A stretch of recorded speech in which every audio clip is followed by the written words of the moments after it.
আওয়ামী লীগ আমাদেরকে ভিকটিম বানায়, একেবারে জিম্মি বানিয়ে রেখেছে সেই 1954 সাল থেকেই। ওখানে গিয়ে সমস্ত বাড়িতে আমরা ঘুরেছিলাম আমার সাংগঠনিক কারণ। উনি বললেন যে ওখানকার হিন্দুরা বলছে যে প্রত্যেকটি জেলে পরিবারকে ইউনূস সাহেব প্রত্যেকের জাল কিনে দিয়েছে। তা আমি বললাম যে কি জন্য? বলে কি জন্য দিয়েছে, আমরা গরিব মানুষ তাই দেয়। আমি বললাম ভোট দিবেন? কয় না।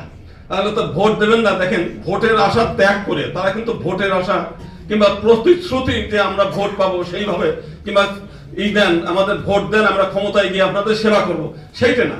আমরা যেখানে দেখছি আমাদের সন্তোষদা কিন্তু একটু আগে বলেছেন যে উত্তরবঙ্গে যারা তাদের ভোট দিবে কি দিবে না সেই আশা নিয়ে তারা কিন্তু যায়নি। আমরা জানার আগেই আমিরে জামাত ওখানে গিয়ে পৌঁছে গেছে, প্রত্যেক পরিবারে তারা তীর্থযাত্রী। এবং বিভিন্ন খালি এখানে আমরা কক্সবাজারে দেখলাম, তারপর সারা বাংলাদেশে বিভিন্ন জায়গায় যেটা আমরা করতে পারি না সেই কাজগুলো তারা করেছে। তো সেই জন্য পূজার সময় ঢাকেশ্বরী মন্দিরে আমরা গিয়েছি। আমি যখন গিয়েছি তার আগেই দেখলাম যে জামাত ইসলামের কর্মীরা ওখানে কিন্তু মন্দির পাহারা দিচ্ছে সারা রাত ধরে। আমরা 1-2 ঘন্টা থাকার পর আর বিরক্ত লাগছে, থাকবো না। আমাদের ছাত্র মহোদয়ের সভাপতি অবশ্য ছিল দীর্ঘ সময়।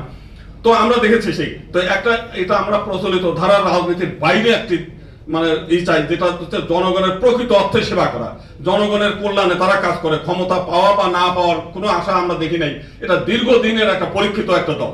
আর সবচাইতে বড় যে বিষয়টা দেখেন, একটা চোর যে সেও কিন্তু চায় যে তার আশেপাশের লোক যেন চোর না থাকে, তার চুরি করার জিনিস যেন আরেকজন চুরি করে না নিয়ে যায়। না, এই বিষয়টা আমরা দেখেছি এর আগে জামাত ইসলাম একটা যৌথভাবে বিএনপির সঙ্গে ক্ষমতায় ছিল, সেখানে 2 জন মন্ত্রী ছিল। দেখেন, বাংলাদেশের বহু মানুষের বিরুদ্ধে দুর্নীতির অভিযোগ আছে। এই জামাত ইসলামের 2 মন্ত্রীর বিরুদ্ধে আজ পর্যন্ত তার চরম শত্রু তারাও কিন্তু বলতে পারে না যে তারা অসৎ। এটা আমাদের জন্য গৌরবের। আমরা তো সবসময় চাই যে একটা আদর্শ রাষ্ট্র হোক, সৎ নীতি হোক, যাতে পাশের মানুষ ভালো থাকলে তো আমিও ভালো থাকি, পাশের লোক দুষ্ট হলে তো আমিও আমার জন্য ক্ষতিকর। তা আমরা চাই একটা সৎ এবং আদর্শ একটা সমাজ গড়ে উঠুক এবং রাষ্ট্র ক্ষমতায় যারা বসুক তারাও যেন একটা সৎ আদর্শবান লোক হোক। এবং সেই জিনিসটা প্রতিশ্রুতি কিন্তু একমাত্র জামাত দেয়, আর কোন দলের রাজনৈতিক নেতারা কিন্তু বলে নাই যে আমরা একটা সৎ এবং আদর্শ রাষ্ট্র আমরা করতে চাই এবং সৎ নেতা চাই, এই জিনিসটা না। তারা প্রতিশ্রুতি দেয়। তারা বলেছেন কিন্তু যে এরকম আওয়ামী লীগ আমাদেরকে ভিকটিম বানায়, একেবারে জিম্মি বানিয়ে রেখেছে সেই 1954 সাল থেকেই। আমরা জিম্মি হয়েছিলাম তাদের কাছে। আজকে সেই জিম্মি দশা থেকে আমরা মুক্ত হয়েছি। আমাদের জামাত ইসলামের কাছে একটা আবেদন যে আপনারা সবসময় আমাদের কল্যাণ করেন, বিভিন্ন সময় আমাদেরকে রক্ষা করেন সবকিছু। এইবার একটু আমাদেরকে যাতে আমরা আমাদের মন্দিরগুলো আমরা নিজেরা রক্ষা করতে পারি, আমাদের বিভিন্ন সময় যে বিপদে আপদে যাতে আমরাই তাদেরকে পাশে দাঁড়াতে পারি, আমরা যাতে পার্লামেন্টে আমাদের কথাগুলো আমরা বলতে পারি।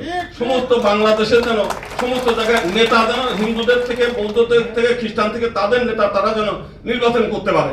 অন্যের দয়া দাক্ষিণ্য আর কতক্ষণ চলতে চাই? আমরা এই দেশের নাগরিক হিসেবে আমরা পৃথক নির্বাচন ব্যবস্থাটা চাই।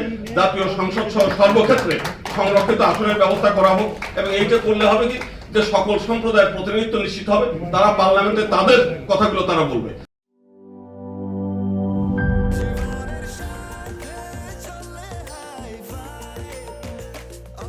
স্বাস্থ্যকর অল টাইম, সব সময় অল টাইম হেলদি লাইফ।